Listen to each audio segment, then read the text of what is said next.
अस्सलाम वालेकुम and a very warm welcome. आप देख रहे हैं आज पाकिस्तान। मैं हूं सिद्रा इकबाल। उम्मीद करते हैं कि आपका दिन एक खूबसूरत अंदाज में शुरू हुआ होगा। वैसे दिन किस तरह शुरू होता है और किस तरह उसने खत्म होना होता है ये हमारे बस में नहीं है। A lot of things will happen जो कम्प्लीटली आउट ऑफ कंट्रोल हैं। The only thing we can do is start on a great note. Imagine कीजिए कि जो चीजें आपने सोची हैं, जिस तरह सोची हैं, वो उसी तरह आगे बढ़ेंगी। लेकिन सबसे पहले जी, life is too short, so make sure कि आपके जो भी ख्वाब हैं, ड्रीम्स हैं, जो आप करना चाहते हैं जिंदगी में, उसके लिए मुस्तकिल मिजाजी से फोकस के साथ आप काम करते रहें।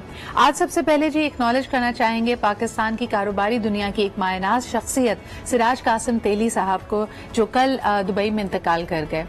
वो दिल के आर्जे में मुब्तला थे और हमने देखा कि उनको एक कार्डियक अरेस्ट अटैक हुआ, जिसकी वजह से वो खालिक हकीकी से जा मिले। उनका नाम पाकिस्तान की कारोबारी दुनिया में हमेशा याद रखा जाएगा। His contribution to Pakistan economy has been immense. वो कराची चेंबर ऑफ कॉमर्स के प्रेसिडेंट भी रह चुके हैं। इसके अलावा आप हर जो पॉलिसी मेकिंग फोरम था, जहां पे कारोबारी दुनिया की सनतकारों की आवाज को पॉलिसी मेकर्स तक पहुंचाना, उनकी रिप्रेजेंटेशन न सिर्फ पाकिस्तान की बल्कि खित्ते की और ग्लोबल लेवल्स पे करना, he will always be remembered fondly. और इसी हवाले से कराची चेंबर ऑफ कॉमर्स ने अगले 3 रोज तक सिर्फ बिल्कुल जो बेसिक उनकी मीडिया डिपार्टमेंट और एडमिन रिलेटेड काम है वो चलते रहेंगे, लेकिन इनकी याद में 3 दिन तक कराची चेंबर ऑफ कॉमर्स अपना काम यानी अपनी जो रेगुलर सरगर्मियां हैं उनको मुअत्तल कर रही है।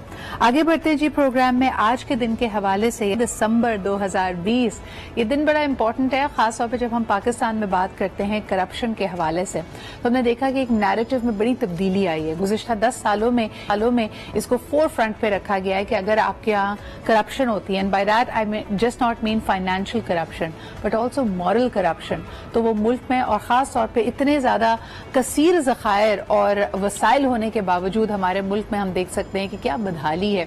हम अपनी इकोनॉमी को स्ट्रेंथन नहीं कर पाए हैं और रियासत का जो अपने शहरियों के साथ एक बेसिक कॉन्ट्रैक्ट होता है, जिसमें रोजगार को प्रोवाइड करना, सेहत और तालीम के मौके पैदा करना, हाउसिंग को देखना, साफ पानी को देखना, माहौलियात को देखना, उन सब पे असर पड़ता है और उनको घिन की तरह खा जाता है। And it's like a plague for the society, that is corruption. इसी हवाले से पूरी दुनिया में आज यानी 9 दिसंबर को एंटी करप्शन डे के तौर पर मनाया जाता है। सबसे पहले इसी हवाले से आपको दिखाते हैं एक रिपोर्ट। जी जनाब, दुनिया में दोहरा मेयार है जब हम करप्शन की बात करते हैं। आपने अक्सर ये रिपोर्ट्स देखी होंगी जो दुनिया की बड़ी बड़ी डेमोक्रेसीज और सिविलाइज सोसाइटी बढ़ते हुए ममालिक के बारे में लिखती है, यानी जो अफ्रीकन कंट्रीज हैं, पाकिस्तान है, फिर इसके अलावा जो खित्ते में और दूसरे ऐसे मुल्क हैं जो इस वक्त तरक्की याफ्ता तस्वुर नहीं किए जाते, और उनके बारे में हमेशा कहा जाता है कि जी यहाँ के जो लीडर्स हैं वो काफी करप्ट हैं, इनके पूरा का पूरा जो सिस्टम है, सिविल सिस्टम है, ब्यूरोक्रेसी है, उसमें रैम्पेंट करप्शन की वजह से ये मुल्क तरक्की नहीं कर पा रहे। लेकिन क्या आपने कभी इस दोहरे मेयार पे नजर डाली है कि दुनिया भर में इन्हीं तरक्की याफ्ता ममालिक में सेफ हेवंस मौजूद हैं इस लूटी हुई दौलत के लिए? यानी अगर आप यहाँ से गैर मुनसिफाना तौर पे करप्शन करके पैसा कमाते हैं तो वो पैसा कभी भी इन्हीं ममालिक में रहता नहीं है। उनके लिए आपने जखीरा करने के लिए टैक्स फ्री जगहों पे उनकी आमदोरफ्त रखी है। बड़े बड़े स्विस अकाउंट हैं जी, इसके अलावा दुबई का, पनामा का, जिसका नाम लेना चाहिए। यानी आप जरा नजर दौड़ाइए दुनिया के नक्शे पे, आपको कोई ना कोई जगह ऐसी मिल जाएगी और इसमें सिर्फ पाकिस्तान नहीं, बड़े बड़े ममालिक के करप्ट पॉलिटिशियंस के असासे वहां पे मौजूद हैं। और फिर कानून साजी भी इस तरह की हुई भी है कि ये ममालिक इन असासों पे क्लेम भी नहीं कर सकते, वापस इनको अपने मुल्क भी नहीं ला सकते। आपने देखा कि वजीर आजम इमरान खान साहब ने जब अपना 10 नकाती एजेंडा या सजेशन एक्शन प्लान दुनिया के सामने रखा कोविड के हवाले से, उन्होंने कहा ये इतनी बड़ी मुसीबत है कि यकीनन एक फिस्कल स्पेस की जरूरत है इन ममालिक को अपने मुल्क में सेहत का निजाम बेहतर करने के लिए, लेकिन साथ ही साथ इनको डेट रिलीफ भी चाहिए। जिस तरह ये कर्जों में जकड़े हुए हैं, जिस शिकंजे में फंसे हुए हैं, जो कि by the way also links to corruption. कई दफा इन कर्जों की जरूरत होती नहीं थी, इनको लिया जाता था, दिलवाया जाता था। इकोनॉमिक हिटमैन के नाम से एक किताब है, वो जरूर पढ़िएगा, जो बताता है कि किस तरह कई ममालिक को इस ट्रैप में फंसाया गया है। बट गोइंग ऑन, कानून साजी करने की जरूरत है ताकि ताकि ना इस तरह की ये जो ट्रेल है इसको तोड़ा जा सके, ना ये करप्शन का पैसा मुल्क से बाहर जाए, और अगर चला गया है तो किस तरह इनको वापस लौटाया जा सकता है। छोटा सा ब्रेक लेते हैं, वापस आएंगे क्योंकि हमने जिक्र किया कोविड का, उसकी सूरत हाल पे भी नजर डालेंगे।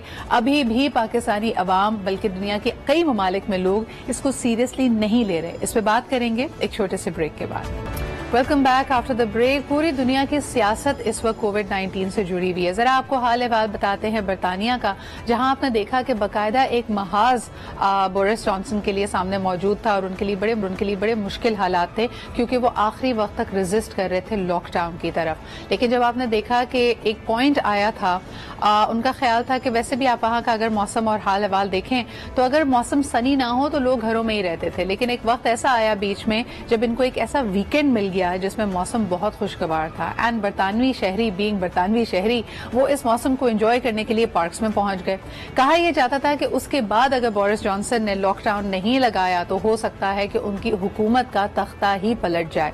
इसी हवाले से उन्होंने खैर मकदम किया इस न्यूज का कि वैक्सीन आ चुकी है और हमने कल देखा कि बाकायदा तौर पर इस वैक्सीन को बरतानवी शहरियों को लगाया गया। इसकी क्या स्ट्रैटेजी है, ये मरहला कैसे आगे बढ़ेगा, कितना खुदार दे रहे हैं बरतानवी शहरी, इस बात को इस पे जरा बात करते हैं। हमारे साथ मौजूद है नवीद सज्जाद साहब, हमें लंदन से ज्वाइन कर रहे हैं। बहुत बहुत शुक्रिया।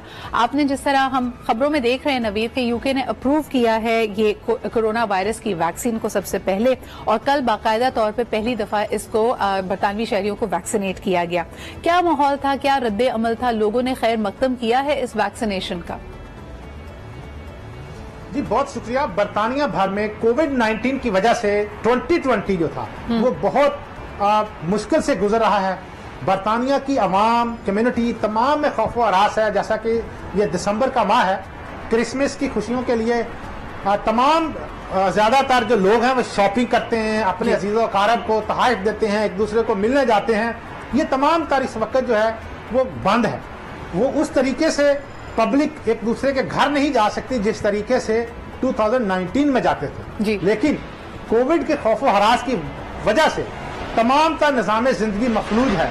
स्टिल इस वक्त भी बरतानिया भर में खौफ व हरास की लहर तो है, लेकिन साथ साथ की खुशआइंद बात, खुशखबरी सुनने के बाद लोगों में कुछ हौसला आया है, लोगों में कुछ उम्मीद की किरणें जागी हैं कि हम जो है वो दोबारा मामूलाते जिंदगी जो है नॉर्मल तरीके से गुजारेंगे।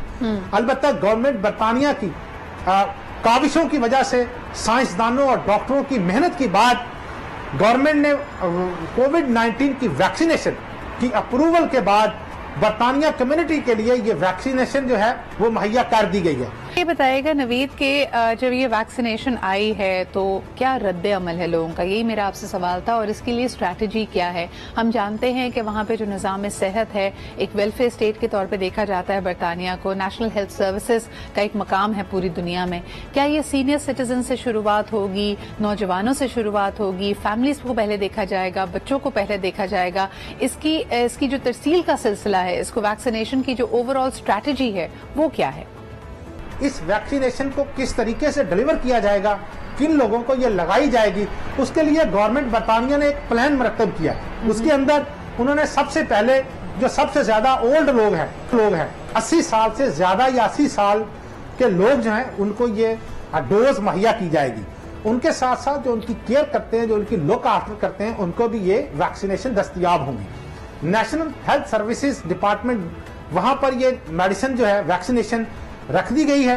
तकरीबन 50 से बड़े हॉस्पिटल्स हब डिक्लेयर किए गए हैं जहां पर -73 टेम्परेचर की फ्रीजर में ये मेडिसिन रखी गई है ताकि लोगों को बर वक्त पूरे बरतानिया में जो 80 साल से ज्यादा लोग हैं उनकी दस्तरस में हो, ताकि उन लोगों को फौरी तौर पर ये वैक्सीन जो है वो मुहैया की जा सके।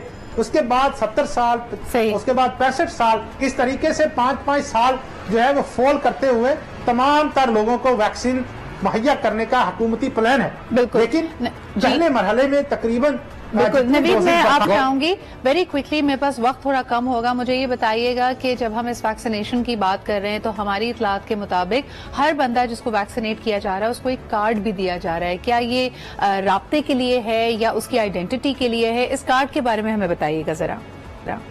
जिन लोगों को ये डोज लगाई जा रही है उनको कार्ड भी जारी किया जाएगा। कार्ड की जरूरत क्यों पेश आई? इसलिए कि जो ही कोई शख्स या कोई खातून या कोई जिसको वैक्सीनेशन दी गई है वो अगर किसी दूसरे कंट्री जाना चाहता है या इनसाइड द कंट्री वो मूव होना चाहता है तो उसके पास में एविडेंस हो, प्रूफ हो कि उसने वैक्सीनेशन जो है उसका प्रोसेस मुकम्मल कर लिया है, उसकी नकलो हरकत पर उसको कोई खौफो हरास ना हो। ठीक है, बहुत बहुत शुक्रिया Naved. I think that really speaks volumes. अब देखना यह है कि पूरी दुनिया में तो क्लिनिकल ट्रायल्स चल रहे हैं, इसके बाद बरतानिया का क्या रद्द अमल सामने आता है, क्या वो इस वबा पे काबू पा सकते हैं या नहीं।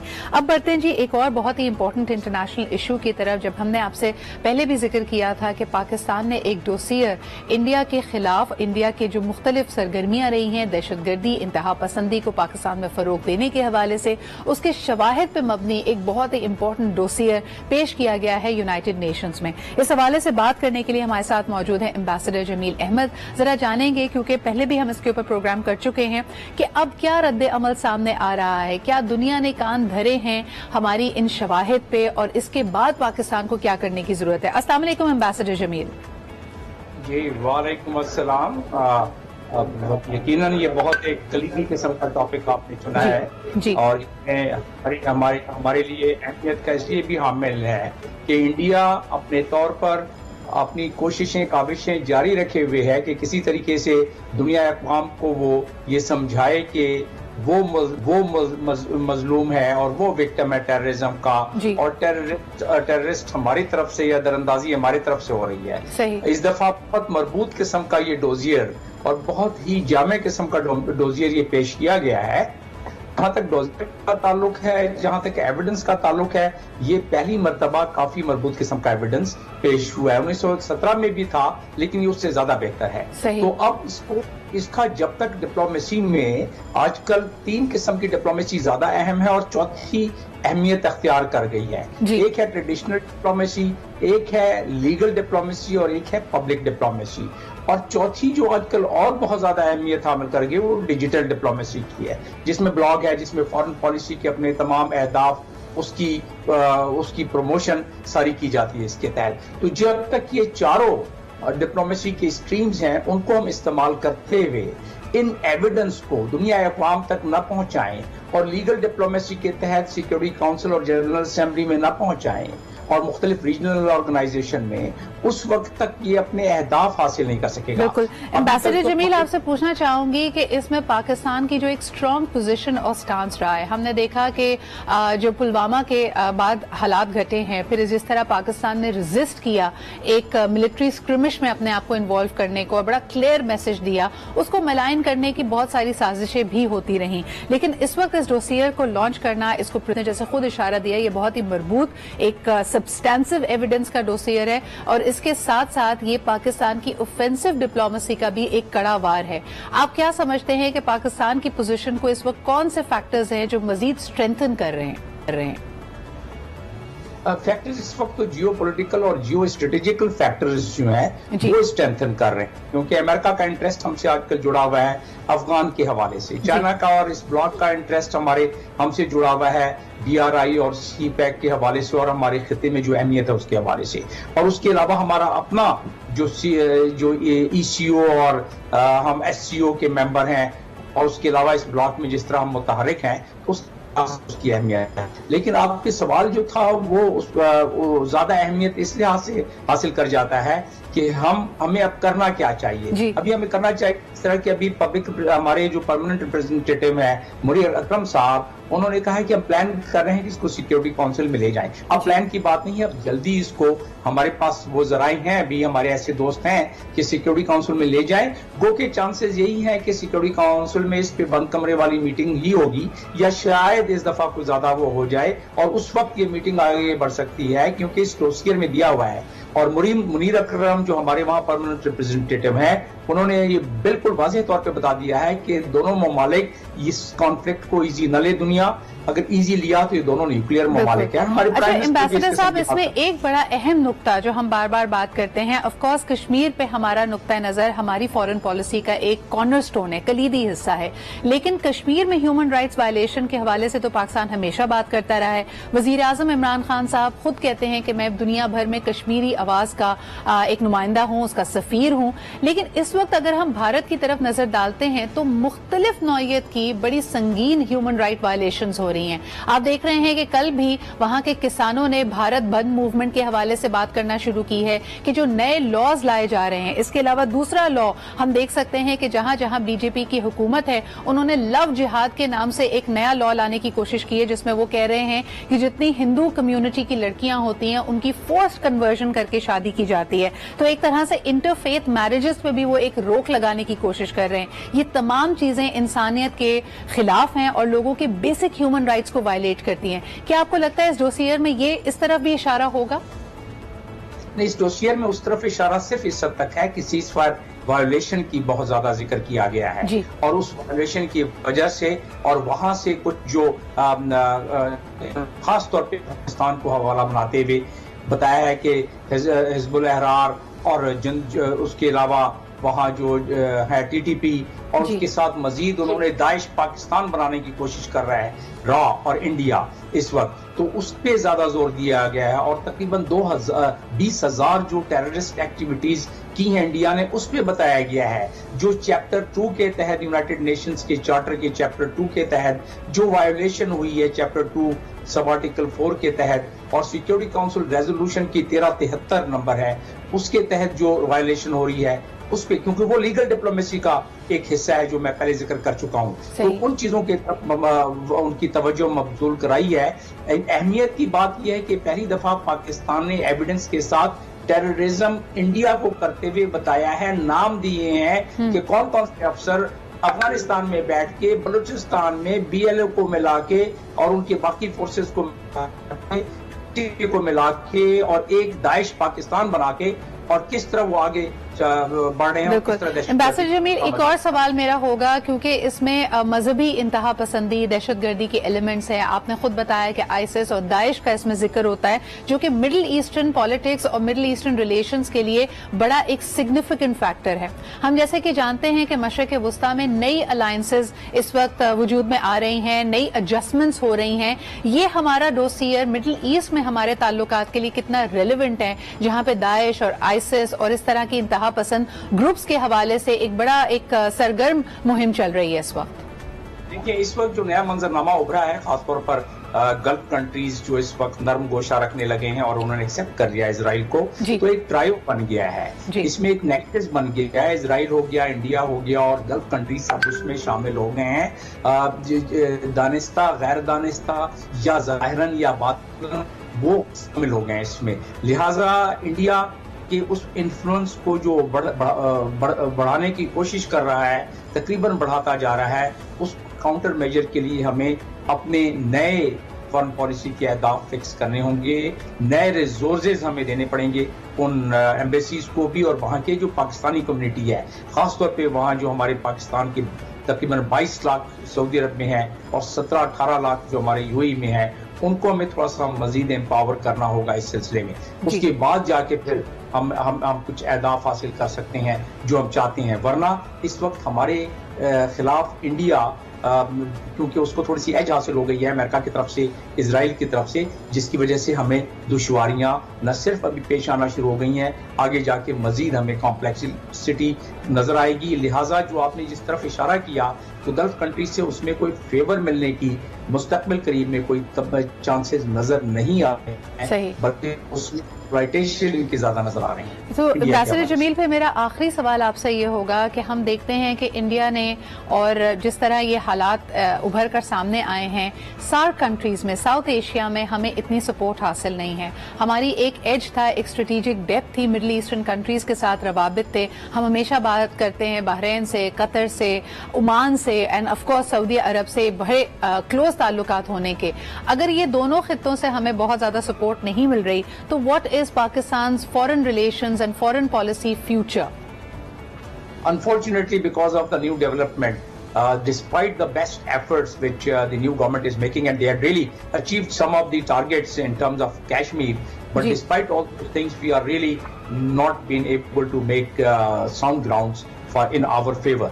तो इसलिए हमें बहुत जरूरी है कि जो हम जिस ब्लॉक में हैं उस ब्लॉक के साथ और मजबूती हासिल करते हुए जो हमारे बहुत दरीना ताकत हैं कंट्रीज के साथ, वहाँ हमें पब्लिक डिप्लोमेसी बहुत ज्यादा मजीद करनी होगी ताकि वहाँ की सोसाइटी को हम इन्फ्लुएंस कर सकें। और जब सोसाइटी इन्फ्लुएंस होती है तो वहाँ के शेख ऑटोमेटिकली या जहाँ के भी हों सरबराह वो ऑटोमेटिकली इन्फ्लुएंस होते हैं और उनको खदशा होता है कि हमारी अवाम के खिलाफ हो जाएगी। पाकिस्तान इतना बड़ा मुल्क है जिसने हमारी इतनी मदद की है गल्फ में, और अब जो है उसके साथ India. It's time for stronger cultural ties, people to people corridor को, पब्लिक डिप्लोमेसी को इस वक्त बहुत ज्यादा रवा करने की, स्ट्रेंथन करने की जरूरत है। बहुत शुक्रिया ambassador Jameel for once again pointing to these very insightful areas. और इस पे अब मेरे ख्याल में this should have been done as of tomorrow, और इसमें हर सिटीजन का एक पार्ट है। हमें अपने भी जहन खोलने की और लोगों को एक खुशाइन अपना एक मंजर, अपना एक अच्छा चेहरा दिखाने की जरूरत है। हम हमेशा पाकिस्तान के सॉफ्ट इमेज की बात करते हैं,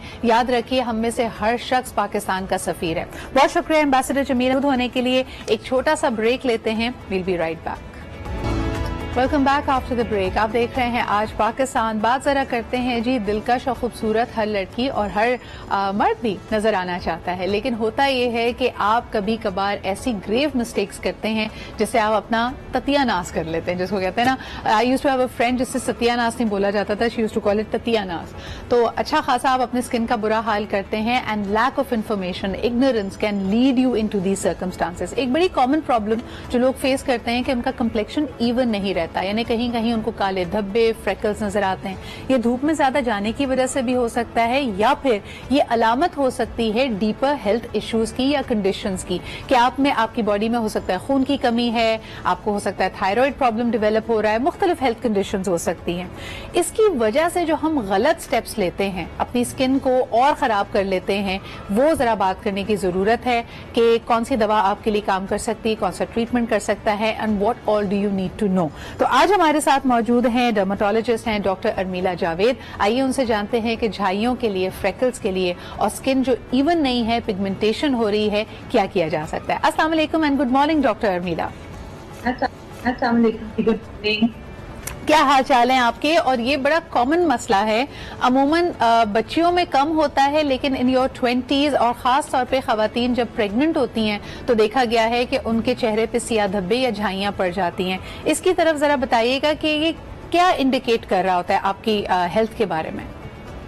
देखिए जी, जो आपकी हिप है ना, सबसे बड़ा ऑर्गन है आपकी बॉडी का, और वो एक ऐसी चीज है जो रिफ्लेक्ट करती है आपकी जनरल हेल्थ को, कि आपकी जनरल हेल्थ कैसी है। इसके में बहुत से ऐसे साइंस आते हैं जो आपका डॉक्टर पिक करके बता सकता है कि आपके अंदर, बॉडी के अंदर कहीं खून की कमी तो नहीं है, या आपका स्ट्रेस लेवल कैसा है, या आपने अपनी हिफाजत आप कर रहे हो, आप सो सही रहे हो या नहीं, या आपके थायराइड ग्लैंड ठीक है या नहीं, जिस तरह से अभी आपने इंट्रोडक्शन में बताया। तो स्किन रिफ्लेक्ट करती है आपकी जनरल हेल्थ और एक आपका जनरल वेलबींग को। जो भी आपके अंदर खून की कमी हो रही है, कोई हार्मोन ऊपर नीचे हो रहा है, या आपने कोई प्रोडक्ट ऐसा यूज करना शुरू कर दिया है, या कोई ऐसा प्रोडक्ट खाना शुरू कर दिया है, तो वो डेफिनेटली आपकी स्किन के ऊपर शो करने लग जाएगा। आपकी बाकी बॉडी तो जनरली कवर्ड होती है, लेकिन फेस की स्किन एक्सपोज होती है, और खवातीन और लड़कियां जो हैं वो चेहरे के ऊपर जो है बहुत फोकस कर रही होती हैं कि हमारे चेहरे पर बिल्कुल फ्लॉलेस स्किन होनी चाहिए, कोई दाग धब्बा नहीं होना चाहिए। तो जैसे ही कुछ ना कुछ चीज नमूदार होती है तो या तो वो खुद ही से कोई ना कोई टोटका करेंगी, उसकी रेमेडी करने की कोशिश करेंगी, या कोई क्रीम खरीद के इस्तेमाल करना शुरू कर देंगी। और बहुत रेयरली ऐसा होता है कि वो वाकई इसको सीरियसली समझ के हमारे ऑफिस में एंड अप करे टाइमली। ठीक है, तो अच्छा डॉक्टर अर्मिला, कुछ चीजें मैं आपसे क्विकली पूछना चाहूंगी, ये सवालात मेरे पास आए हुए हैं। एक बड़ा रेगुलर जो पिगमेंटेशन लोगों की होती है वो ड्यूरिंग प्रेगनेंसी खवातीन की होती है, जहां उनको लगता है कि गर्दन अलग से डार्कन हो गई है, चेहरे पे कहीं कहीं काले सियाह धब्बे पड़े हैं, डार्क सर्कल्स अचानक से नमूदार हो गए हैं।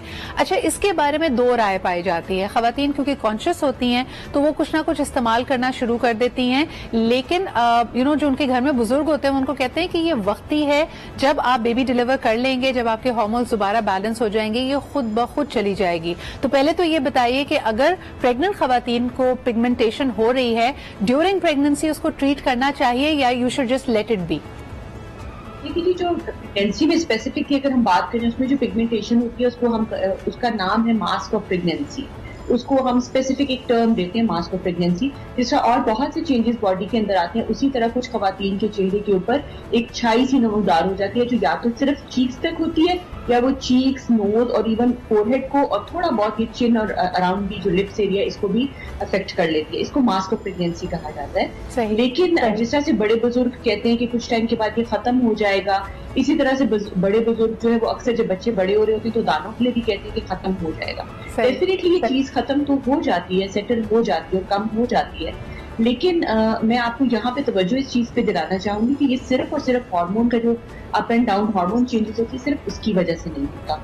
इसमें एडेड चीजें क्या आ रही होती है कि माँ के अंदर जो खुराक की कमी है, उसमें आयरन उसका ठीक नहीं है, उसका विटामिन डी ठीक नहीं है, उसका स्ट्रेस लेवल ज्यादा है, तो वो चीज जो थोड़ी होनी होती है वो बहुत ज्यादा एनहांस हो जाती है कुछ खवातीन। और अगर उसका इलाज ना किया जाए तो वो पक्की एक दाग धब्बा छूट जाती है और वो फिर उनके लिए प्रॉब्लम होती है। बिल्कुल। डॉक्टर उर्मिला, एक कॉलर आपके लिए आए हैं, उनसे भी जान लेते हैं कि वो क्या कहना चाहेंगे इस मसले पे। हेलो, अस्सलाम वालेकुम।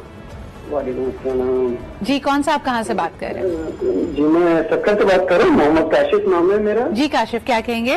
मेरे चेहरे पे ये झाइयाँ, दाग धब्बे, मैंने अभी ये हमानिया आलू की क्रीम लगा ली थी, इसकी वजह से ना मेरे बहुत चेहरे पे ना धब्बे पड़ गए, झाइयाँ पड़ गई हैं और मैं बहुत परेशान हूँ। सक्कर में डॉक्टरों को दिखाया है, किसी को कुछ समझ में नहीं आया। ठीक है, कोई क्या कहता है, कोई क्या कहता है। अच्छा, ये धब्बे कब कैसे नमूदार हुए? ये धूप में ज्यादा जाने की वजह से थे, अचानक हुए?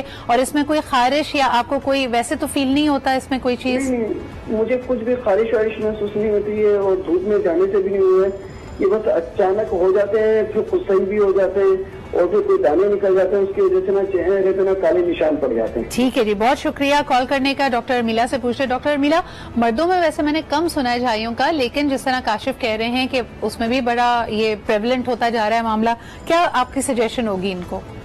देखिए, मर्दों के अंदर भी ये मेलाज्मा का जो इशू है या दाग धब्बों का इशू है, अब अगर आप देखो तो आपको मिलता है कि लड़के भी आ रहे हैं, मर्द हजरात भी हमारे क्लिनिक्स पे रिपोर्ट करते हैं कि हमारी पिगमेंटेशन हो रही है। लेकिन डेफिनेटली ज्यादा प्रेवलेंट ये खवातीन का एक इशू है। मर्द हजरात का मसला ये होता है कि वो बहुत ज्यादा, उनका सूरज का एक्सपोजर बहुत ज्यादा है, धूप में काम करते हैं, पसीना आता है, वो बिल्कुल स्किन की केयर जनरली नहीं कर रहे होते क्योंकि वो समझते हैं कि शायद ये कोई खवातीन का ही काम है स्किन की हिफाजत करना। लेकिन यहाँ पे मैं ये कहना चाहूंगी कि देखिए, स्किन जो है, जो जिल्द है, वो मर्द और खवातीन दोनों की जिल्द जो है उसको हिफाजत की जरूरत है। जिस तरह हम दोनों के, मर्द और खवातीन दोनों के गुर्दों को हिफाजत की जरूरत है, उसी तरह प्लीज स्किन को भी एक ऑर्गन समझे। बिल्कुल।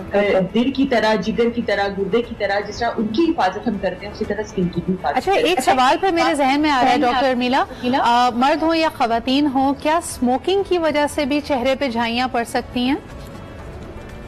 एक बहुत बड़ा जो है एक एडेड इंजरी है टू योर स्किन, क्योंकि जब आप स्मोकिंग करते हैं तो आपके अंदर बहुत से जो ऑक्सीडेशन प्रोसेस है वो क्विक हो जाता है। मतलब तोड़ फोड़ का अमल आप समझ लो, अगर आसान अल्फाज में समझना चाहते हैं, वो क्विक हो जाता है। आपके अंदर जो एजिंग प्रोसेस है वो भी क्विक हो जाता है, पिगमेंटेशन ज्यादा होती है। तो स्मोकर्स के अंदर जनरली स्किन उतनी हेल्दी नहीं होती है जितनी कि एक नॉर्मल ह्यूमन की जो नॉन स्मोकर है उसकी स्किन हेल्दी होती है। उनका ना कॉलेजन उतनी अच्छी क्वालिटी का होगा और ना ही उनकी पिगमेंटेशन उतनी जल्दी क्लियर होगी। अच्छा, अब मैं थोड़ा घरेलू नुस्खों और टोटकों की तरफ आना चाहूंगी। डॉक्टर उर्मिला, जितने मैंने टोटके सुने हैं या देखे हैं, यानी अकल दंग रह जाती है, वो बहुत एसिडिक चीज होगी। कोई आपको सजेस्ट करेगा कि एप्पल साइडर विनेगर पानी में डाइल्यूट करके लगाना शुरू कर दें, कोई लींबू या टमाटर डायरेक्ट लगाने को बोलेगा, कोई दही। All of these things are very acidic. और दूसरी तरफ अगर आप गौर से फ्रेकल क्रीम्स जो ओवर द काउंटर मिल रही हैं, उसमें भी बड़े स्ट्रॉन्ग ब्लीचिंग एजेंट्स होते हैं। अगर ये एसिडिक और ब्लीचिंग एजेंट्स को डायरेक्टली इन झाइयों पे, पिगमेंटेड एरिया पे अप्लाई किया जाए तो क्या इम्पैक्ट होता है उसका? जी, जो आपने बिल्कुल सही कहा कि आप दही लगा लें, लस्सी का पानी लगा लें, नींबू लगा लें, गिफ्टानी चीज लगा लें, वो तमाम चीजें डेफिनेटली उसका एक रोल है पिगमेंटेशन के ऊपर। उसका रोल ये है कि वो हल्की सी स्किन को पील ऑफ कर देती है। ये तमाम जो है लैक्टिक एसिड हो गया या जो इसके अंदर जितने भी एसिडिक इंग्रेडिएंट्स आपने मेंशन किए, कि तमाम के तमाम आपकी स्किन के ऊपर से एक डेड लेयर को उतार देते हैं। सही। लेकिन क्योंकि आपने कंट्रोल्ड तरीके से नहीं अप्लाई किया हुआ और आपकी स्किन डिफरेंट तरीके से रिएक्ट करती है, तो जब आप ये चीजें डायरेक्ट लगा रहे होते हो तो आप पीएच को बैलेंस नहीं कर सकते अपनी स्किन की। मतलब लगा के उसको कितनी देर के बाद वॉश ऑफ करना है, जलन होगी तो उसका क्या आपने उसका क्या टेक केयर करना है या आफ्टर केयर क्या करनी है, आपको कुछ समझ नहीं आ रही होगी। लोग लीमू टाइप की चीज लगा के उसके बाद धूप में जा रहे होंगे। तो इसके अंदर कुछ जो लेमन हो गया या जो ऑरेंज वाली चीजें हो गई, कुछ ऐसी जो चीजें उनके अंदर कुछ प्रोडक्ट्स कुछ ऐसी कॉम्पोजिशन होती है जिसको हम सोरेलेंस कहते हैं। प्रोडक्ट्स होती है या आप समझो केमिकल्स होते हैं जो कि सोरेलेंस को कहते हैं, मतलब वो धूप को बहुत जल्दी खींचती है अपनी तरफ। तो बजाय इसके कि आपकी स्किन धूप से आप बचाओ, आप अपनी स्किन के ऊपर एक पीलिंग एजेंट लगा रहे हो, उसके बाद आप उसको एक ऐसा केमिकल दे रहे हो कि उसमें धूप को ज्यादा खींच रहे हैं अपनी तरफ। तो आप सोचिए कि आपकी स्किन बजाय बेहतर होने के लोग आते हैं पूरी यहाँ से जली हुई होती है, रेड होती है, वो छाई को कहेंगे डॉक्टर साहब शुरू में तो जरा लाइट होगी लेकिन उसके बाद काली और ब्राउन की तरफ, डार्क ब्राउन की तरफ चलेगी। तो मसला ये है कि चीजों का इस्तेमाल तो वो प्रॉब्ली शायद अक्लमंदी से कर रहे हैं, लेकिन उसका जिस तरीके से इस्तेमाल होना चाहिए वो पूरा तरीका उनको नहीं आता। एब्सोल्युटली। डॉक्टर अर्मिला एक और कॉलर है आपके लिए, उनसे भी बात कर लेते हैं। हेलो, अस्सलाम वालेकुम। वालेकुम अस्सलाम जी, कौन साहिबा कहाँ से बात कर रही हैं? मैंने इनसे क्वेश्चन करना था कि मेरे चेहरे पे दाग धब्बे हैं एक्ने के, तो उनको किस तरह से ट्रीट करें या जो है डाइट वगैरह क्या होगी? आपकी एज क्या है और आपने कब से ये स्पॉट्स वगैरह अपने फेस पे नोटिस करने शुरू किए हैं? मेरी एज 30 है और काफी टाइम हो गया, 5-7 साल से ज्यादा हो गया है।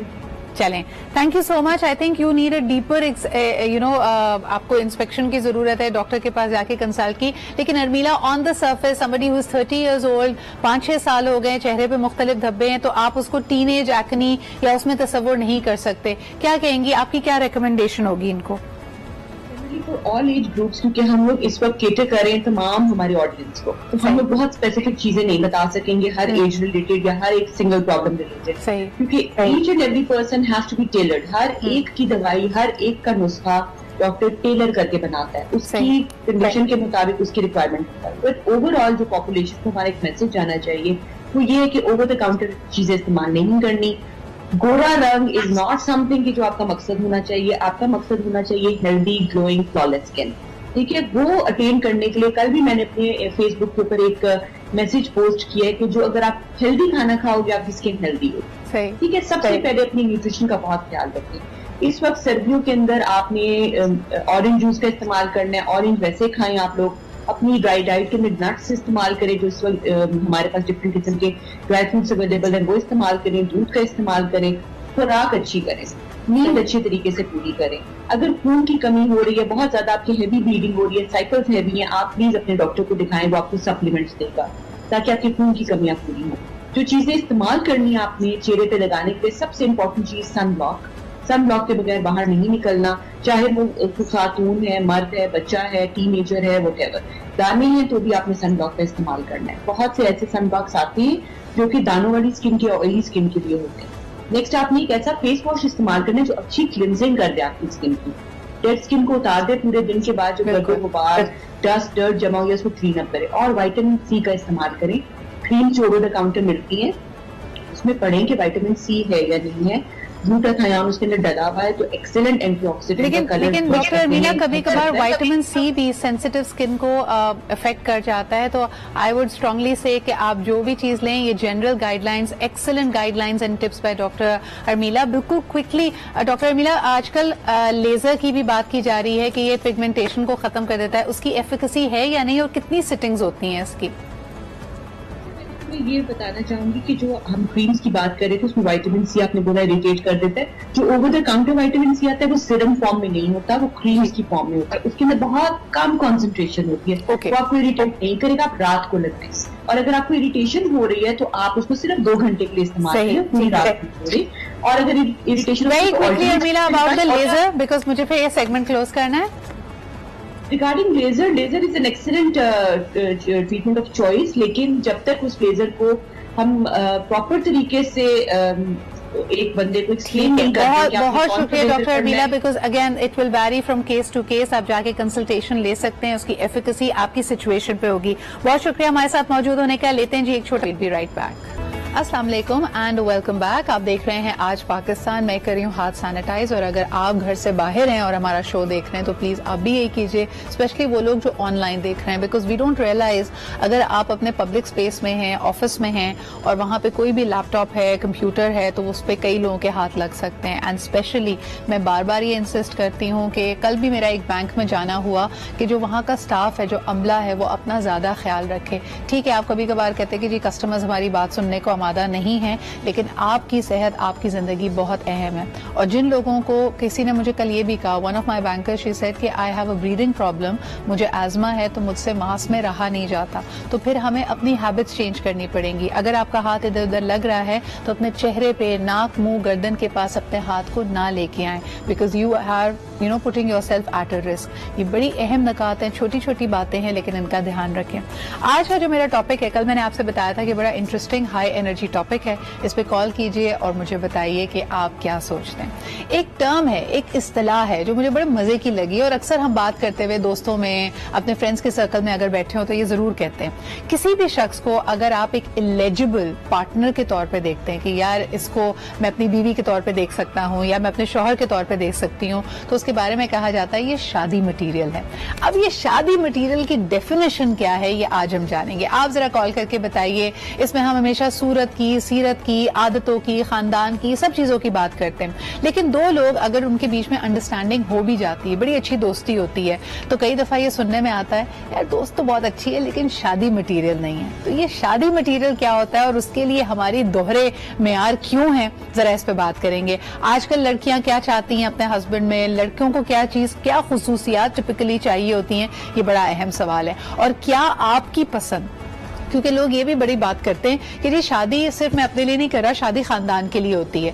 तो जो शादी मटीरियल जिसको आप तसव्वुर कर रहे हैं, उसमें 100% राय आपकी है, या ये शादी मटीरियल की डेफिनेशन आपने अपनी फैमिली को, अपनी अम्मी को, अपनी बहन को देखकर बनाई है? ये मेरा आज का सवाल है आपसे। नंबर्स आपके सामने हैं, कॉल कीजिए और बताइए कि आपका क्या एक्सपीरियंस रहा, और खास तौर पर जो सक्सेसफुली मैरिड लोग हैं वो जरा बताएं कि क्या उनका अंदाजा कि ये शख्स या ये खातून शादी मटीरियल हैं, आज शादी के 5 साल बाद, 10 साल बाद सही साबित हुई है या नहीं। हमारे जो आज के मेहमान है, जरा आपको उनसे इंट्रोड्यूस करती हूँ। First and foremost a very dear friend who is also a professional matchmaker, हमारे साथ मौजूद है शाजिया रहमान, और इसके अलावा हमें लाहौर से ज्वाइन कर रही हैं रामीन सईद, जो कि खुद भी एक एंकर पर्सन है और अनमैरिड हैं, तो उनके लिए बड़ा रेलेवेंट सवाल है। उनसे भी पूछते हैं कि भाई शादी मटीरियल के स्टैंडर्ड्स क्या है। So welcome to the show Rameen and Shazia, thank you very much for joining me. Shazia, सबसे पहले आप ही से सवाल, शादी मटीरियल जब आज का कोई यंगस्टर कहता है तो उसके जहन में क्या बात है, क्या क्या क्या डेफिनेशन है इसकी? मुझे तो लगता है शादी मटेरियल के साथ एक चीज ऐड करनी चाहिए, विच इज बहनजी मटेरियल। बहनजी तो वो जो कॉलेज लाइफ में होता है ना, अक्सर हम मूवीज में देखते हैं, वो रियल लाइफ में भी होता है कि जी आप कभी सजेस्ट भी कर देते हैं, अपार्ट फ्रॉम मैच मेकर, अपने कजिन्स को या किसी फैमिली फ्रेंड को कि जी तुम्हारा इतना आना जाना है, इतनी दोस्ती है, मतलब इतनी अच्छी लड़की है, इतना अच्छा लड़का है, तो नहीं शी इज बहनजी मटीरियल। अच्छा ओके फाइन, बहनजी मटीरियल क्या है, बस इसके साथ मतलब आप हर बात कर सकते हैं, लेकिन लुक्स क्या या ड्रेसिंग सेंस या जो वो आपको जो चाहिए होता है अपने पार्टनर के लिए, वो नहीं है। ओके फाइन, शादी मटेरियल एक, तो ये कहना गलत नहीं होगा शाजिया कि अगर एक बैंडविड्थ है जिसमें एक तरफ बहनजी मटेरियल है और एक तरफ, यानी I hate to classify it this way, ये बड़ा डेरोगेटरी लग रहा है, लेकिन लोगों की एक माइंडसेट को पढ़ते हुए जो आम इस्तिलाहत है उसमें हम बात कर रहे हैं कि एक वो जिससे आप एक एंड ऑफ द बैरोमीटर ये है जिसको आप बहनजी कह रहे हैं, और दूसरी तरफ आप कह रहे हैं कि मॉडल, और बीच में जो है यानी वो सिर्फ फ्रेंडशिप कर सकते हैं, ये बहन जैसी है जिसको आप इंट्रोड्यूस भी कर सकते हैं, और इसके कहीं बीच में है जी शादी मटीरियल। हमारे साथ इस वक्त जीशान मलिक भी मौजूद हैं, उनका भी जरा एक्सपीरियंस जान लेते हैं। अस्सलाम वालेकुम जीशान, मेल पर्सपेक्टिव भी जरा लेके आए। ये लड़के जब किसी को शादी मटीरियल कहते हैं तो उनकी क्या मुराद होती है इससे? जी वालेकुम अस्सलाम। शादी मटीरियल मेरा ख्याल है इंसान की जिंदगी में 3 तरह की औरतें होती हैं, एक वो जिससे शादी हो गई, हाँ। दूसरी वो जो नहीं मिल सकी, और तीसरी वो जिसके सिर्फ ख्वाब देखे थे वो कभी हकीकत मिली नहीं। ड्रीम गर्ल कह लीजिए, क्योंकि हम बेसिकली अपनी ख्वाहिशात लेके साथ चल रहे होते हैं और देखते हैं कि उस सांचे के अंदर कोई ना कोई इंसान जो है वो पूरा आ जाए। ये अमल सारी जिंदगी जारी रहता है, इनफैक्ट शादी के बाद भी जारी रहता है। ये जो आजकल एक्स्ट्रा मैरिटल अफेयर्स होते हैं या मुख्तलिफ इस तरह की जो चीजें आजकल जन्म जिनका ज्यादा हो गया है, ये यही तसलसल है, यही चीज है। क्योंकि इंसान गुजारा करने वाला है नहीं। इंसान तो वो है ना जो जन्नत में भी गुजारा नहीं कर सका, वहां से भी अपनी ख्वाहिशात की वजह से निकाला गया। तो इंसान किसी हाल में भी राजी नहीं होता, और ये शादीशुदा मटेरियल कुछ नहीं होता। बेसिकली पहले हमें तो ये पूछना चाहिए कि क्या हम खुद शादी वाला मटेरियल है। दूसरे को बहन जी और इस तरह की बातें करने से पहले क्या आप अपने बारे में ये ऑनेस्टली के साथ कह सकते हैं कि आप खुद शादी मटेरियल हैं? क्या हम खुद जिम्मेदारी उठा सकते हैं? क्या हम खुद एक ऐसा घराना तरतीब दे सकते हैं कि जिसको मिसाली करार दिया जाए? अगर हम खुद शादी मटेरियल हों तो फिर उसके बाद फिर हम सवाल कर सकते हैं किसी और से, किसी के बारे में बात कर सकते हैं। पॉइंट ज़ीशान, आपने बड़ी जबरदस्त बात की है कि मर्दों को और मर्द के जो खानदान वाले हैं उनको भी देखना चाहिए कि आपका बेटा शादी मटेरियल है भी या नहीं। अगर ये बात रामीन मैं आपसे पूछूं, खवातीन या लड़कियां आजकल क्या ढूंढ रही होती हैं? वो किसी मर्द को या किसी प्रोस्पेक्ट को अगर शादी मटेरियल तस्वुर करें तो वो क्या क्वालिटीज, वो क्या खसूसियात हैं जो उसमें होना जरूरी है? बिल्कुल, बहुत शुक्रिया सदरा कि आपने इनवाइट किया। बड़ा अच्छा टॉपिक आपने चूज किया है, और ज़ीशान की बात पर ही मैं तसलसल एक बरकरार रखूंगी कि जिस तरह वो कह रहे थे कि सांचा एक होता है और हम देखते हैं कि उसमें कोई ढल पा रहा है नहीं। मुझे लगता है कि सांचा जो है वो सोसाइटी बनाती है, और असल में वो जेंडर रोल्स होते हैं और जेंडर स्टीरियोटाइप्स होते हैं जो कि हमें मजबूर करते हैं कि हम एक खास कह सकते हैं कि शक्ल में अपने पार्टनर को देखना चाहते हैं। तो अगर मैं लड़की के पर्सपेक्टिव से बात करूं, और मैं ये जनरली ऑब्जर्व बात करूंगी, मैं अपना पर्सपेक्टिव इसमें नहीं बता रही, बट ज्यादातर हम जो है वो एक कैपिटलिस्ट वेंचर के तौर पे देख रहे होते हैं शादी को, लड़कियां खुसूसन। और उसकी सबसे बड़ी वजह ये होती है कि हम क्योंकि अपनी बेटियों पर इस तरह काम नहीं करते, उनको ये नहीं बताते कि आपने फाइनेंशियली इंडिपेंडेंट कैसे होना है, आपने अपने आप को संभालने के काबिल कैसे होना है। बिल्कुल। तो रामीन, आपकी बात को अगर मैं ऐसे समेटूं कि जैसे लड़के कहते हैं कि जी खूबसूरती पे मर मिटे, उसी तरह लड़कियों को भी वो स्टेटस, वो डेजिग्नेशन पसंद आ रही होती है कि मैं मिसेज डायरेक्टर या मिसेज वाइस प्रेसिडेंट या मिसेज सो एंड सो बन जाऊंगी। एक कॉलर हमारे साथ है, उनकी बात सुनते हैं। हेलो, अस्सलाम वालेकुम। वालेकुम अस्सलाम जी, कौन साहब कहाँ से बात कर रहे हैं? मैं आमिर बात कर रहा हूँ भावलपुर से। जी आमिर साहब, अब क्या कहेंगे शादी मटेरियल के हवाले से? सबसे पहले तो मेरा आपको और आपकी तमाम टीम को मेरी तरफ से अस्सलाम वालेकुम। वालेकुम अस्सलाम।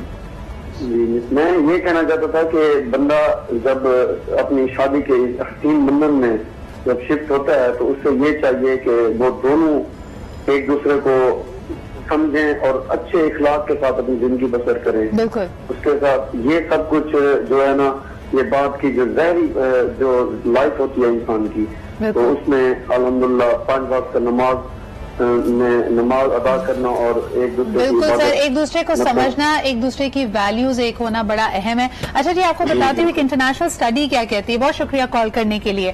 किसी भी दो अफराद के बीच में अट्रैक्शंस की 5 इकसाम होती है। ये जे शेट्टी का, अगर आप उनको फॉलो करते हो, ये उनका फॉर्मूला है। सबसे पहले वो कहते हैं कि जी 3 चीजों की वजह से अट्रैक्शन पैदा होती है। फाइनेंशियल अट्रैक्शन हो सकती है, फिजिकल अट्रैक्शन हो सकती है, और इसके अलावा मेंटल अट्रैक्शन हो सकती है। इन 3 चीजों से मुराद है कि जी किसी को जाहिरी तौर पे देखकर आपको वो जाज़िब नजर लगे, फाइनेंशियली या स्टेटस उसका, जिस तरह का उसका रख रखाव है, लाइफस्टाइल है, वो आपको अट्रैक्टिव लगे, और मेंटली अगर कोई इंसान बड़ा इंटेलिजेंट है, किसी लड़की ने कोई अच्छी पढ़ाई की हुई है, अपने काम में, अपने प्रोफेशन में जबरदस्त है, तो ये एक अट्रैक्शन की वजह बनती है। लेकिन डीपर और लास्टिंग जिसको रिलेशनशिप के लिए जरूरत है, वो 2 अलग किस्म की अट्रैक्शंस हैं, जिसमें सर फहरिस्त आती है इमोशनल अट्रैक्शन, कि एक दूसरे को आप इमोशनली समझ पाएं, सहारा दे सके, एक दूसरे के इमोशंस को समझें, एंड लास्टली स्पिरिचुअल अट्रैक्शन, जिसका जिक्र अभी हमारे कॉलर भी कर रहे थे कि आप दीनी एतबार से, वैल्यू सिस्टम के एतबार से जिंदगी को किस तरह समझते और परखते हैं।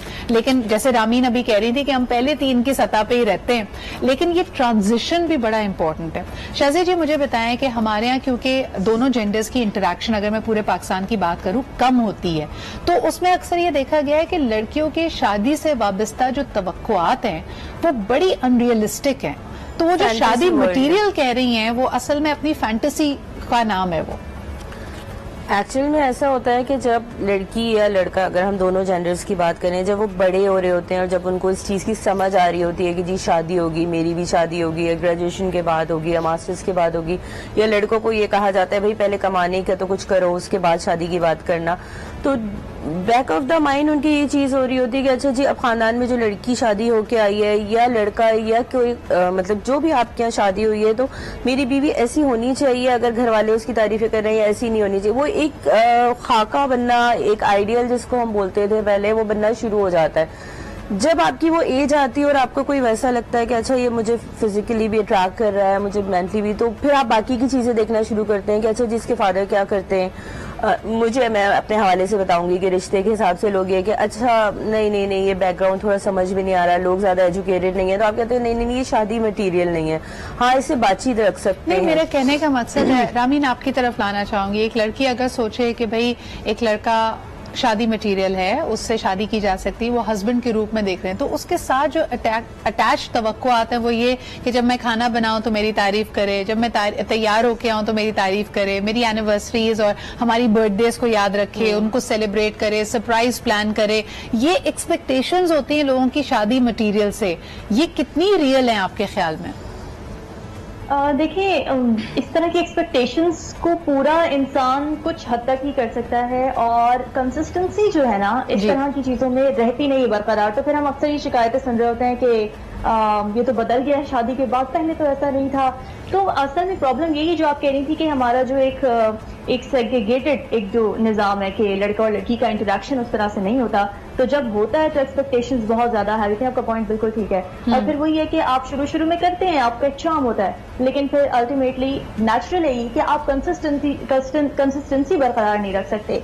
तो जरूरी यही है कि आप बैलेंस लेके चलें, और यही बात है कि जैसे बिल्कुल। अच्छा जीशान, क्विकली आपकी तरफ भी आना चाहूंगी। कई लड़कियां ये कंप्लेन करती हैं कि मेरे जो हस्बैंड हैं वो मंगेतर बहुत अच्छे थे, हस्बैंड उतने अच्छे नहीं हैं। आपका इस पे क्या रिस्पॉन्स होगा?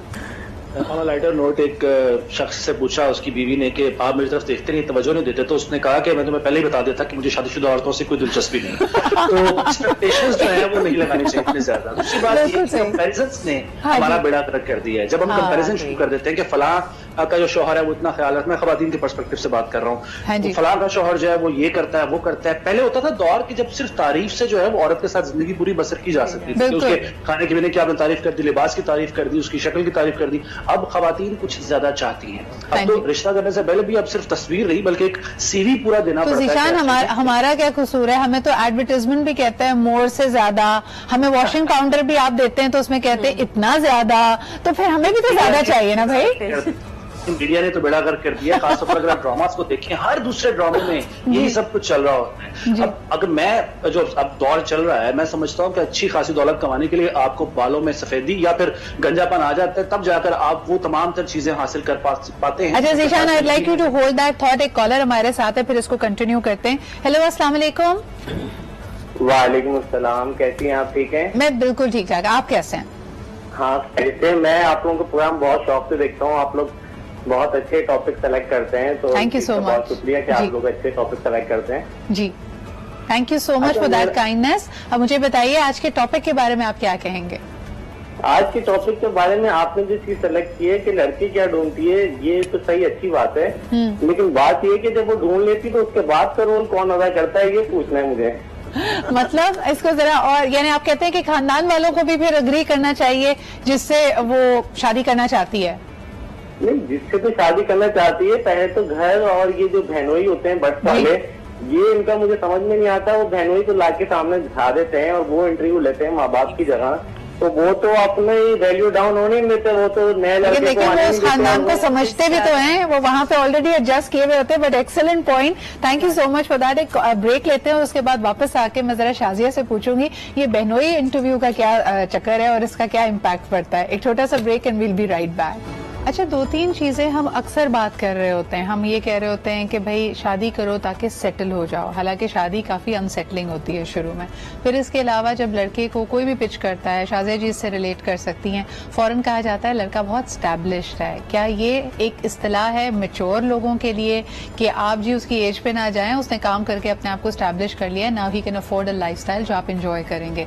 ये स्टैब्लिश से क्या मुराद होती है शाजिया जी? सबसे पहले तो ये सवाल, और फिर ब्रेक से पहले जो बात बात हो रही थी कि अक्सर ऐसी मीटिंग्स में जो घर का कोई ऐसा एक्सटेंडेड फैमिली मेंबर अगर शामिल हो जाए जो उस रिश्ते में या उस पार्टनरशिप के बनने में बहुत रेलिवेंट ना हो, तो क्या इससे लोग बुरा मनाते हैं? पहले जरा एस्टैब्लिश्ड वाले की बात कीजिएगा। अच्छा देखिए, एस्टैब्लिश की टर्म लड़की वालों के लिए एक इनडायरेक्ट मैसेज ये होता है कि इफ यू आर थिंकिंग कि लड़की बहुत यंग है या बहुत प्रिटी है या बहुत ज्यादा आपको लग रहा है कि बहुत ज्यादा खूबियां हैं, बहुत इकलौती है या कोई भी चीज, तो आप अगर लड़के को मना करने का सोच रहे हैं बिकॉज ऑफ द एज या वो जिशान वाली बात की जी बाल जा चुके हैं या सफेदी आ चुकी है, तो लड़का स्टैब्लिश्ड है। मतलब कहीं ना कहीं मकसद ये होता है कि आप ये भूल जाइए, आप ये देखिए कि मतलब फाइनेंशियली बहुत ज्यादा स्टैब्लिश है, आपकी बेटी को खुश रखिएगा।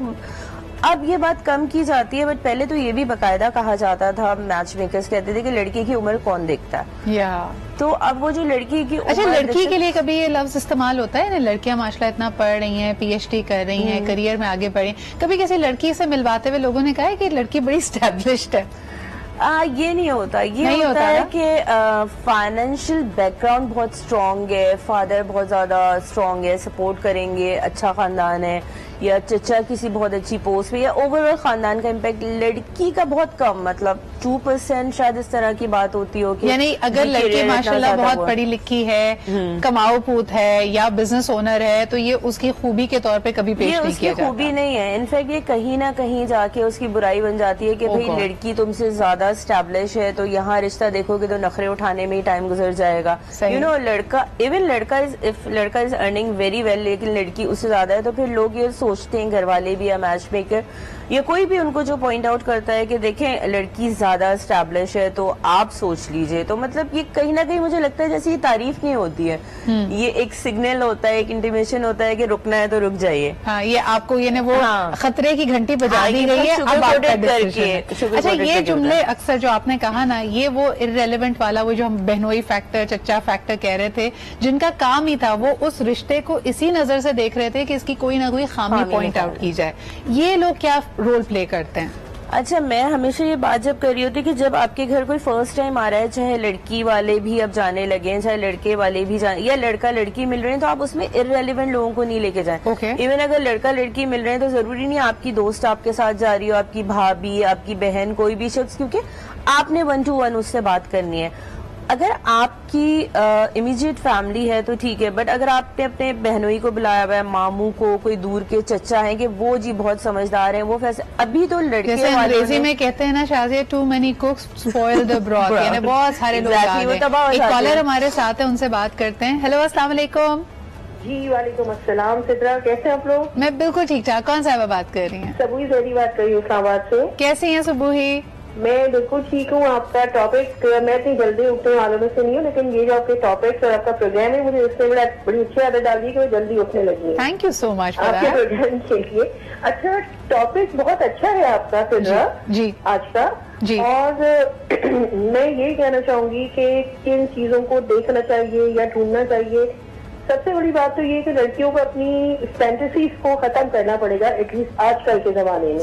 सही। और आप सबसे बड़ी बात ये है कि मर्द एक्सप्रेसिव नहीं होते, सब लोग ऐसा नहीं होती, यूजुअली यही होता है। तो थोड़ी सी ये अच्छा, एक सुबह आपसे सवाल मैं करना चाहूंगी कि आमतौर पे देखा यह गया है कि लड़का लड़की की अगर अंडरस्टैंडिंग डेवलप हो गई है, पसंदीदगी है, काफी अरसे से एक दूसरे को जानते हैं, लेकिन फिर इवेंचुअली वो बात आगे बढ़ नहीं पाती, और कहीं ना कहीं एक जवाब बड़ा कॉमनली हमें सुनने को मिलता है, लड़का जब बिल्कुल ऑनेस्ट होके, फ्रैंक होके बात करे, कहते हैं दोस्त तो बहुत अच्छी है लेकिन शादी मटीरियल नहीं है। इससे उसकी क्या मुराद होती है आपकी नजर में?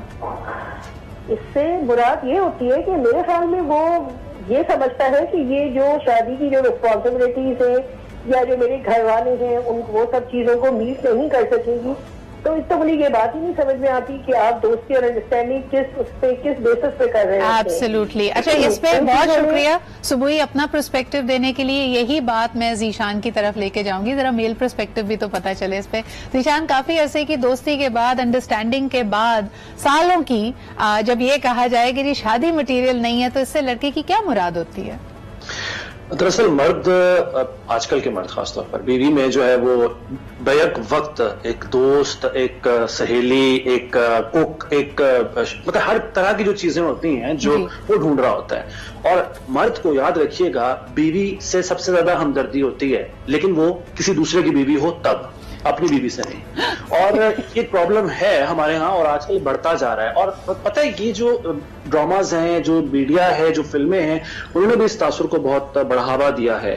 दोस्ती की हद तक मतलब समझने की बात ये कि अगर आप एक खातून के साथ दोस्ती आपकी है और आप उसको अंडरस्टैंड करते हैं या वो आपको अंडरस्टैंड कर रही है, तो फिर इससे ज्यादा और मैच मेकिंग क्या होगी। और आप एंड में आकर कह दें कि जी मैं दोस्ती कर सकता हूं लेकिन ये शादी मटेरियल नहीं है, तो फिर ये आपकी गलतफहमी और बेवकूफी के अलावा और कुछ नहीं हो सकता। अच्छा ज़ीशान, आपकी बात को मैं आगे लेके जाऊंगी। I am sorry, I am keeping it a little fast moving.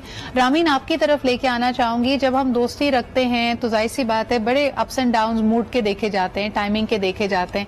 तभी अगर आप खानदानों में देखें तो बड़े बुजुर्ग कहते हैं मंगनी ज्यादा लंबे अरसे तक ना रखो, क्योंकि लाइसेंस मिल जाता है, बातचीत होती है, बातचीत होगी तो नोकझोंक भी होती है, झगड़ा भी होता है, इंसान दूसरे को हर एंगल से परखता और देखता है। ये जो दोस्ती अभी जैसे ज़ीशान कह रहे थे, इस अंडरस्टैंडिंग का भी डाउन साइड यही है कि आप एक दूसरे को इतना अच्छे से जान जाते हैं कि फिर आपको डर लगने लगता है कि भाई ये तो गुस्से में कुछ अजीब ही शख्स बन जाता है। तो आप क्या कहेंगी कि दोस्तियां, कोर्टशिप, अंडरस्टैंडिंग लंबे अरसे तक चलनी चाहिए? तो आपको नहीं लगता कि एक इन्फॉर्म्ड डिसीजन जो है वो ज्यादा बेहतर है, बजाय इसके कि आप एक पक्के रिश्ते में चले जाएं और फिर आपको पता चल रहा है कि ओह ये तो फुल ऑफ सरप्राइजेस है और ये अब तो बिल्कुल भी नहीं हो सकता। तो बेहतर तो यही है कि आप एक इन्फॉर्म्ड डिसीजन लें, आप पहले से परखें या आप हर तरह की सिचुएशन में देखें एक दूसरे को कि किस। लेकिन रामीन, फिर कल्चरली हमारे पास इसकी कितनी स्पेस है? देखिए हमारे यहाँ अभी भी अगर पाकिस्तान में देखा जाए तो एक दो लोग अगर एक दूसरे के नाम से मंसूब हो जाएं तो उसको कच्चा रिश्ता नहीं समझा जाता, फिर आपको जिंदगी भर वो टाइटल, वो टैग आपके साथ रहता है। तो कितने लोग अफोर्ड कर सकते हैं? जी रामीन, ये तो एक टैबू है ना कि अगर आप किसी के साथ मंसूब हो गए हैं तो फिर अब आपने मर कर ही वहां से वापस आना है, अब तो आपका जनाजा ही वहां से वापस आएगा, अब तो आप छोड़ नहीं सकते। डिवोर्स या मंगनी टूट जाना भी, मंगनी जैसी चीज भी टूट जाना भी एक टैबू समझा जाता है और सबसे ज्यादा इफेक्ट उसका आता है लड़की के ऊपर।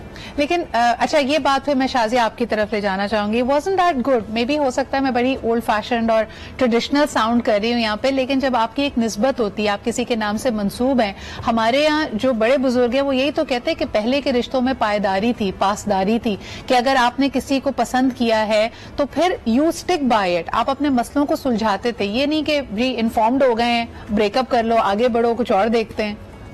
अच्छा, उसकी मैं भी आपके उससे एग्री करूंगी, मैं अभी रामीन को कट नहीं करना चाह रही थी, बट मेरा पर्सनल और प्रोफेशनल ओपिनियन इस पे ये है कि देखें, आप जब किसी एक से बात, किसी से भी बात करते हैं एज अ कपल, आप दिन रात इतनी ज्यादा बात करते हैं कि उसको आपका सोना, जागना, खाना पकाना, नहीं पकाना, या आप घर में लाउड हो जाते हैं, वो सब पता चल जाता है, आपके सारी वीक पॉइंट सामने आते हैं, लड़के की भी और लड़की के भी। कल को वही चीज ताना बन के सामने आती है कि तुमसे तो सुबह उठा नहीं जाता, तुम मेरे लिए ऑफिस जाऊंगा तो क्या करोगे, तो मेरी तो वो कजिन ज्यादा बेहतर है, मैं अपनी माँ की बात मान लूं, या तुम तो इतनी लाउड, या तो तुम इतनी इंडिपेंडेंट हो। मतलब जब आप ही मिलने के लिए बुला रहे होते हैं फिर बाद में वो बुराई बन जाती है। तो बहुत ज्यादा ओपन होना, मैं ये कहती हूँ कि आप लड़की या लड़के को नहीं होना चाहिए, एक दरमियान की एक बहुत फाइन लाइन होनी चाहिए। ये अच्छी बात है कि आप किसी को देख लें, जान लें, परख लें, लेकिन आप इसका इतना ज्यादा एडवांटेज नहीं लें कि आप एक से बात करके खत्म करें, दूसरे से बात करें, खोज में ही लग जाएं शाजिया। यानी आप खोजी में आपको हर शख्स में बुराई नजर आती है क्योंकि आपको अपना आप काफी परफेक्ट लगने लगता है कि मुझे तो ये शख्स समझ में नहीं आता, मैंने तो फौरन बात खत्म कर दी। अच्छा शाजिया, मैं यहाँ पे वेलकम करना चाहूंगी, अब हमें अली रजा ने भी ज्वाइन किया है, आरजे भी हैं, लॉयर भी हैं, और माशाल्लाह से कुछ दिनों के बाद, कुछ महीनों के बाद इनकी शादी भी प्लान हुई हुई है। अस्सलाम वालेकुम Ali, thank you for joining us. मुझे बताइए, ये जो सारी गुफ्तगू हो रही है इससे आपने क्या अखज़ किया, और खास तौर पे क्योंकि आप भी इंशाल्लाह ताला आपकी शादी जल्दी होने वाली है, जब आपने फाइनल सिलेक्शन की, हाँ हुई, एवरीथिंग ओके हुआ, तो किन चीजों पे आपकी नजर थी, क्या खुसूसियात आपने ढूंढी? वालेकुम अस्सलाम Sidra, I am happy to be back on this show. और जहाँ तक रही शादी की बात और मैंने क्या चीज़ें नोटिस की और किस तरह से जो है वो बात आगे बढ़ी, तो मेरे लिए दो चीज़ें बहुत इम्पोर्टेंट थी। फर्स्ट ये कि देखें, अंडरस्टैंडिंग बन जाती है, आपको भी कुछ सेक्रीफाइस करनी पड़ती है, आगे वाला भी सेक्रीफाइस करता है। रिश्ता जो है वो आप फ्रेंडशिप ले लें या आप प्रोफेशनल कोई आप काम कर लें, देयर इज ऑलवेज सैक्रिफाइस। सो उसमें जितना आप, अगर आपकी तरफ से इनपुट नहीं होगा और अगर आप आगे वाले से डिमांड करेंगे या आप एक्सपेक्ट करेंगे कि वो ज्यादा सैक्रिफाइस करेगा, तो दिस इज नॉट पॉसिबल। सही, the relationship will definitely go down the drain। बिल्कुल। तो उसमें आपको भी बहुत हद तक इनपुट करना पड़ता है। प्लस आजकल का जो दौर है उसके अंदर you can't expect your spouse to leave everything they want, their drive, their dream। आप ये नहीं एक्सपेक्ट कर सकते कि वो छोड़ेगा। आजकल के दौर में support is the biggest requirement। आपकी लाइफस्टाइल चॉइसेस में, करियर में, प्रोफेशन में, एम्बिशन में कंपैटिबिलिटी होनी चाहिए। Ali, very well said. लेकिन यहाँ पे मैं एक सवाल किए जाती हूँ और उसके बाद ब्रेक के बाद आके हम उसका जवाब सबसे लेंगे कि जो लोग ज्यादा एलिजिबल होते हैं, जो गुड लुकिंग होते हैं, जो बज़ाहिरी तौर पे गुड कैच होते हैं, आप अक्सर देखें उनकी रिलेशनशिप्स में प्रॉब्लम्स होती हैं और उनके फ्रेंड्स अक्सर उनको कह रहे होते हैं यार तुम्हें तो कोई भी मिल जाएगा। अगर लड़की बहुत खूबसूरत हो या लड़का बहुत हैंडसम हो तो कहते तुम्हारे लिए क्या मसला है, तुम्हें तो कोई भी मिल जाएगा। ऐसे लोगों के लिए शादी मटेरियल, स्पाउस या पार्टनर ढूंढना ज्यादा मुश्किल क्यों है, इस पे बात करेंगे एक छोटे से ब्रेक के बाद। जी जनाब, जो गुड लुकिंग, दिलकश, अमेजिंग एलिजिबल लोग होते हैं जिनको आपको देख के लगता है कि देखना पड़ेगा कि भाई ये किसके साथ सेटल करते हैं, इनको कौन हूर परी मिलती है या इसके साथ कौन सा शहजादा गुलफाम आता है, अक्सर ऐसे लोगों को ज्यादा मुश्किल होती है शादी मटीरियल को पाने के लिए। आप बड़े बड़े सेलिब्रिटीज को, स्टार्स को देख लीजिए, इसकी क्या वजह है? क्या आपके इर्द गिर्द के लोग उनका दिमाग खराब करते हैं कह के नहीं भी तुम्हारे पास ऑप्शंस बहुत हैं? क्या उनके घर वाले उनके लिए एक ऐसा जोड़ तलाश कर रहे होते हैं जो इम्पॉसिबल है ढूंढना? What really goes wrong? सबसे पहले अगर ये सवाल जीशान मैं आपसे करूं, अगर एक आदमी बहुत अच्छी पोजीशन पे है, गुड लुकिंग है, सेटल नहीं हो पा रहा, उसमें क्या वजूहात होती हैं कि उनको कोई शादी मटेरियल टाइप लड़की मिल नहीं रही?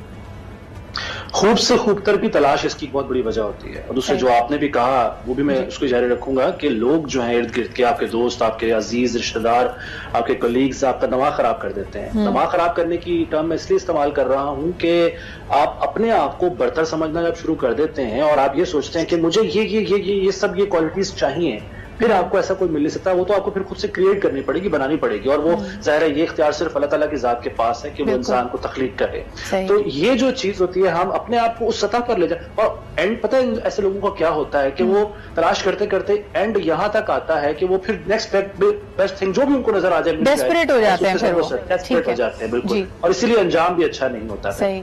शाज़िया जी, आप क्या कहेंगी? आपने ऐसे लोगों को देखा होगा शुरू में जब बात होती है। अच्छा, इसमें एक और एंगल भी है, अगर ऐसे लोग कहीं सेटल भी कर लेते हैं तो अक्सर थर्ड पार्टीज यानी जो तीसरा शख्स है जो हो सकता है उस शख्स में इंटरेस्टेड है, वो बैक ऑफ भी नहीं करता। यानी उसको इतना यकीन होता है कि ये शादी मटीरियल मेरे लिए बना है कि वो अगर कहीं पे बेचारा सेटल भी कर रहा हो, कहीं इंटरेस्टेड हो, कहीं मंगनी हुई भी होती है तो लोग तोड़ने पे भी आमादा हो जाते हैं।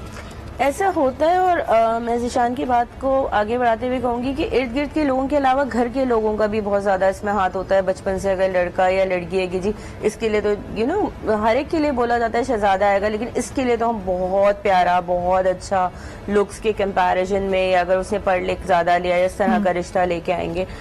तो कभी कभी जो खुद होता है कैंडिडेट वो राजी हो जाता है, लेकिन वो ये सोचता है कि अगर मैं इससे शादी करूंगा तो लोग क्या कहेंगे। अच्छा, इसी बात को आगे लेके जाती हूँ। अली, मुझे बताइएगा कि हर वो शख्स जो अपनी फैमिली के साथ रहता है वो अपनी फैमिली के मिजाज को बहुत अच्छे से समझता है। आप दुनिया में ला कहें कि मेरी बहन बहुत अच्छी है, मेरी वालदा बहुत अच्छी है, लेकिन जब वो वालदा मुश्किल होने पे आती हैं या उनको गुस्सा जब आता है या जिस भी चीज के उनको प्रॉब्लम्स हैं, ये एक इंसान को बहुत अच्छे से पता होता है।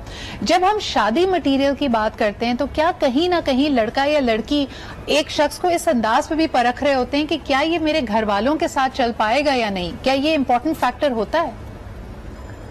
मेरे लिए ये मेरी नजर में ये एक इम्पोर्टेंट फैक्टर बिल्कुल नहीं है।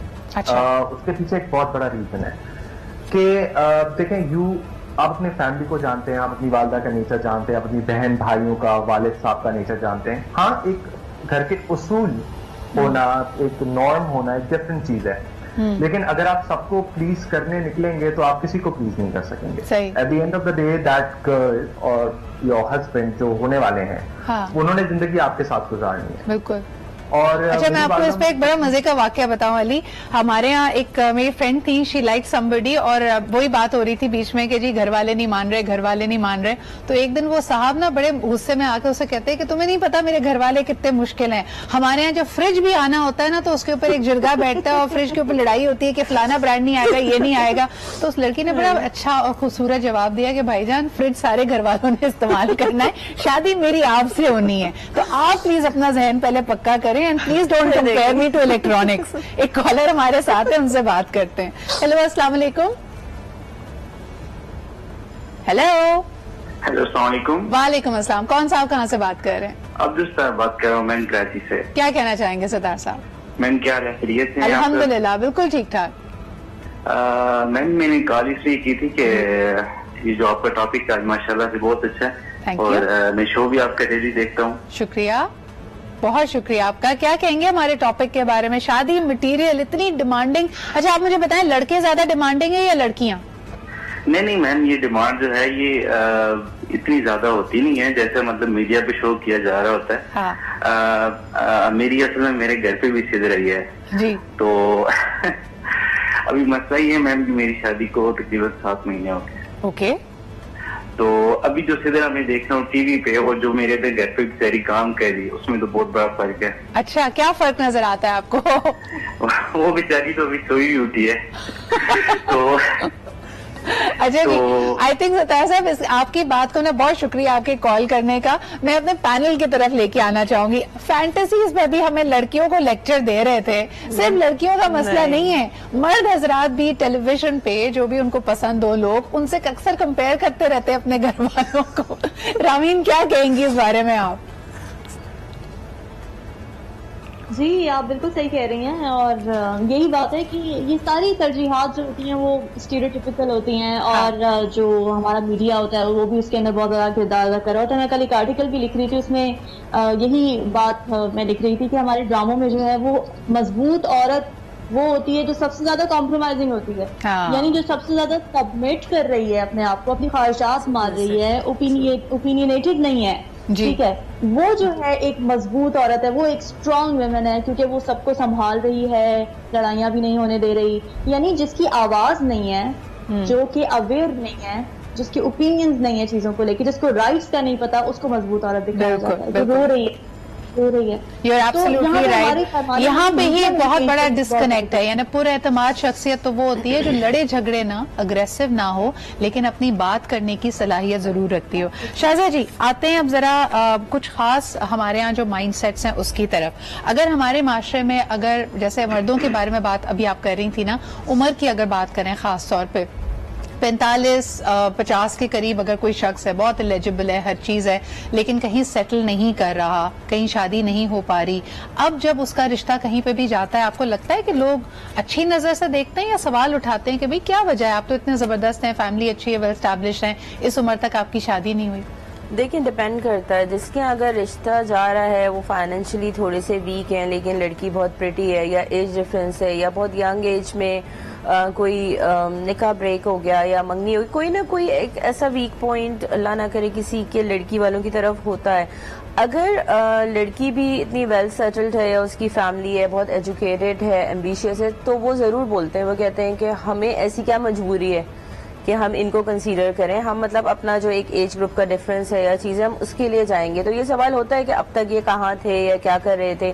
और अगर एक बात ये भी होती है, बाज़ औक़ात ये भी एक बहुत इंटरेस्टिंग फैक्टर आता है कि लोग कहते हैं 5 साल पहले पता चला था ये हमारी कजिन के लिए आए थे, ये अभी तक ढूंढ रहे हैं, इनको कोई मिली नहीं, या 7 साल पहले इनके बारे में सर्कल भी तो छोटा होता चला जाता है ना, कहानियां सुना दी हैं। हमें पता होता है कि अच्छा ये 10 साल से ढूंढ रहे हैं, और कभी कभी लोग ये भी करते हैं कि अपनी एज पे स्टिक हो जाते हैं, and they are very much reluctant कि नहीं जी हमारा बेटा 38 का ही है, यानी वो 10 साल पहले भी 38 का था, आज भी वो 38 का, अम्मा का ये होता है। तो ये फिर चीजें कुछ बहुत सारे। अच्छा, अगर आप किसी ऐसी फैमिली से मिलती हैं Shazia ji, and before I take it to anybody else, बल्कि ज़ीशान आपसे पूछते हैं, अगर लड़के की वालदा जैसे इन्होंने बताया कि ऐसी सिचुएशन में कि वो 8 साल से गौहरे नायाब ढूंढ ही रही हैं, तो फिर ऐसे खानदान के बारे में क्या इमेज होता है लोगों का? अच्छा, प्रॉब्लम ये है कि ऐसे खानदान के बारे में तो जो इमेज होता है, लेकिन जब कोई बड़ी उम्र का शख्स जो सेटल हो चुका है, स्टेबल हो चुका है, उसका रिश्ता कहीं जाता है, तो अगले ये सवाल जरूर करते हैं कि ये इतनी देर से शादी क्यों कर रहा है, इससे पहले क्यों नहीं की, या पहले से तलाकशुदा तो नहीं है। ये सवाल होते हैं। हम कंफ्यूज लोग हैं दरअसल। हमें एक मर्द जो है एज अ हस्बैंड ये भी ऐसा भी चाहिए कि जो कि सेटल्ड हो, और उसके लिए जाहिर है एक उम्र गुजारनी पड़ती है। लेकिन हमें सॉरी ज़ीशान, वक्त मेरे पास हो गया खत्म, लेकिन पॉइंट आपका बड़ा वैलिड और स्ट्रॉन्ग था कि हम वैसे ही आपस में बड़े कंफ्यूज लोग हैं। So one formula can not fit everybody. Ali, Rameen, Shazia ji and Zeeshan, thank you very much for joining me. आज की बड़ी मजेदार गुफ्तगू रही। कल आपके सामने एक और दिलचस्प टॉपिक लेके आएंगे, लेकिन प्लीज चीजों को आसान बनाइए। पहले खुद फोकस्ड हो, पहले आपके पास खुद क्लैरिटी हो कि आपको शादी से और अगले बंदे से क्या चाहिए, तो ढूंढना मुश्किल बात नहीं। अल्लाह ने वैसे ही हम सारों को जोड़ों में बनाया है। अपना बहुत ख्याल रखें। खुदा हाफिज।